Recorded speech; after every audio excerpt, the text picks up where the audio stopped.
For the first time in 17 years, the Sacramento Kings win a NBA playoff game. They beat the Golden State Warriors barely on their home court tonight, 126 to 123.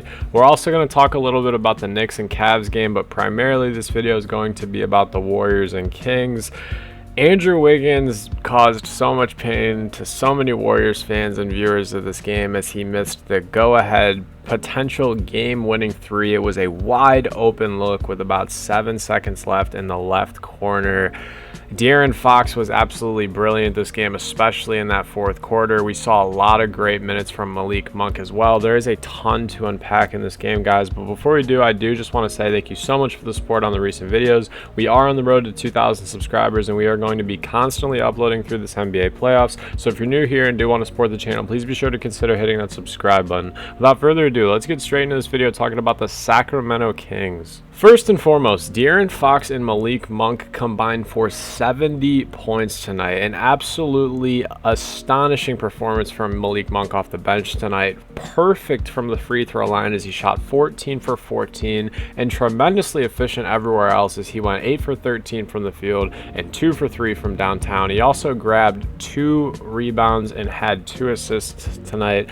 Malik Monk is the definition of a spark plug. He's the definition of a bucket getter. In only 29 minutes tonight, he was able to boast those incredible stats. He also yielded the highest box plus minus tonight other than Alex Len, which is another person I have to give some credit to. In just 13 minutes tonight, Alex Len grabbed 7 rebounds and had a huge block on Draymond Green. Alex Len is someone who did not receive any minutes pretty much the majority of this season, and Coach Mike Brown just trusted him in the last couple of games and said that it's time for him to earn and deserve that starting spot, or not starting spot, but quality minutes off the bench. And I absolutely love that, especially with how small the Kings play. Generally, they're running Sabonis at that center position. Tonight was a relatively quiet game from most of the starters. I believe it was until the third or fourth quarter, probably halfway through the third quarter, the first starter, De'Aaron Fox, hit his three-pointer.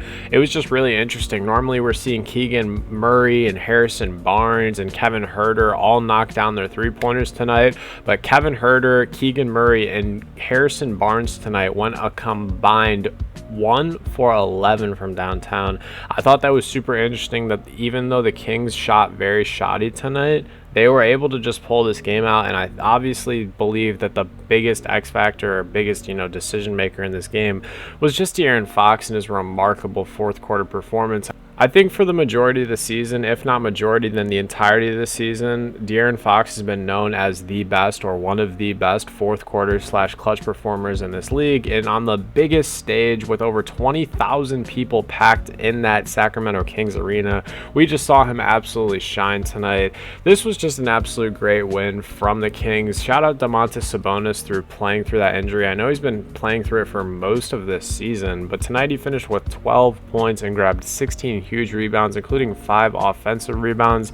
The Kings absolutely killed the Warriors on the offensive glass tonight. They went 17 boards for the Kings and only 9 offensive rebounds for the Warriors. This was an absolutely astonishing game one. I thought the Dubs had this the entire way through. They were up. They led by as many as 10 in the third quarter, and they just couldn't pull this out. But as for the Golden State Warriors, first name I got to talk about, Andrew Wiggins. It was amazing to see him back tonight. In the third and fourth quarter, he did not play the greatest offensive basketball, including that missed shot that was absolutely terrible. I tweeted something out. I'll put it up on the screen right now.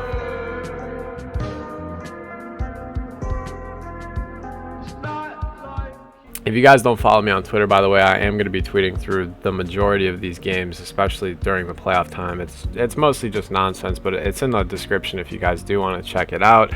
Andrew Wiggins shot 1 for 8 from downtown tonight, and like I said, he missed one of the biggest triples of the game, if not the biggest shot of the entire game. But other than that, and off the bench, which is interesting because out of the 663 games he's ever played in the NBA, this was his first game not starting. I think that's a weird flex, but nonetheless, he had 17 points tonight, grabbed 3 rebounds, and had 4 blocks.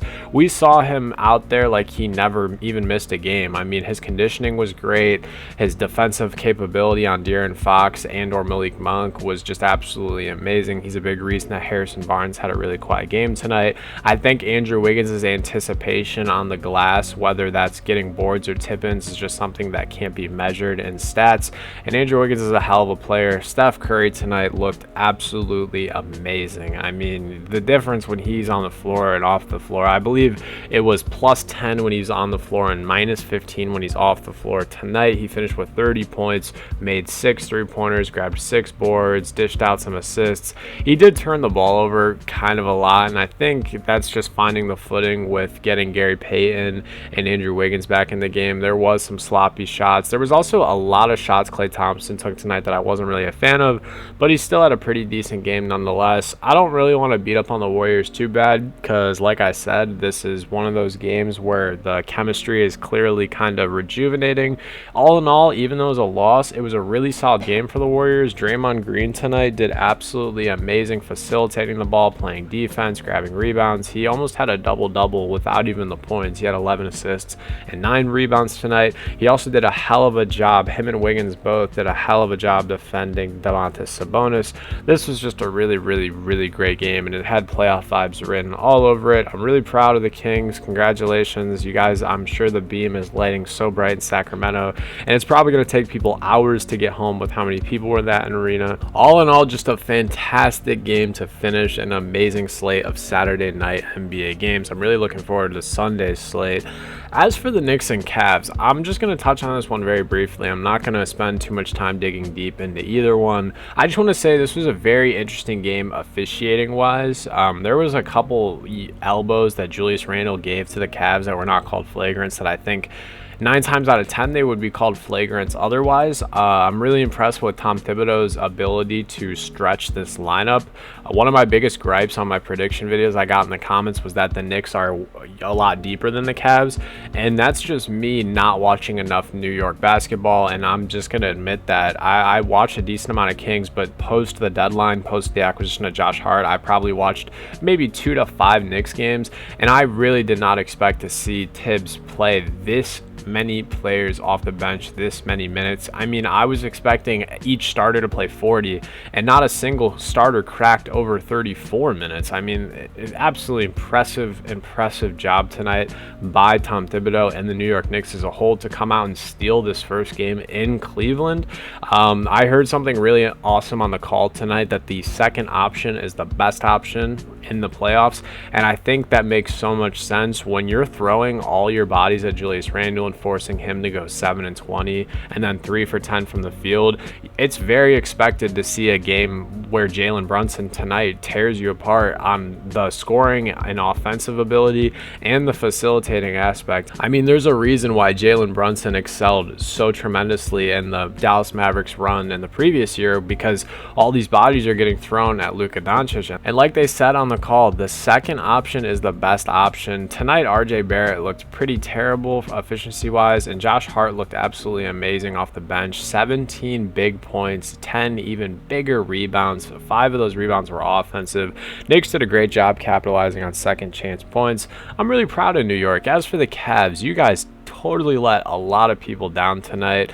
I'm not really a big fan of JB Bickerstaff's rotations in tonight's game. Evan Mobley was looking really dominant in the stretch and the start of this game. He grabbed 11 rebounds, and one of the first plays was pretty much a poster on Mitchell Robinson. I think Mitchell Robinson did a really good job in that matchup tonight. We saw 4 out of the 5 starters play over 40 minutes tonight, yet none of them were very effective other than Donovan Mitchell. And this was a pretty Donovan Mitchell-esque game where there's just a ton of shots attempted. I mean, you could combine Garland's, Allen's, Okoro's, and Mobley's attempts, and they wouldn't even amount to how many that Donovan took. And I'm not necessarily mad about that, because he had a +2 box plus minus, and he did finish with 38 points tonight and 8 assists tonight. But the rest of this Cavs team is really going to have to step it up, and I'm really curious to see going forward what Dean Wade's PT looks like, because I'm pretty sure that the idea was that we're going to trade Kevin Love because we're confident in Dean Wade going forward. But then we're seeing Chetty Osman get double his minutes tonight. I don't know. What do you guys think about both of these games? Playoff basketball is absolutely electric to start the season. I'm really excited to watch that Grizzlies and Lakers and Clippers Suns games tomorrow. There will be a recap on that Lakers and Grizzlies game tomorrow. If you guys made it this far, you know I appreciate your support as always. I hope you guys have a great rest of your day. Stay happy, healthy, and blessed. Peace.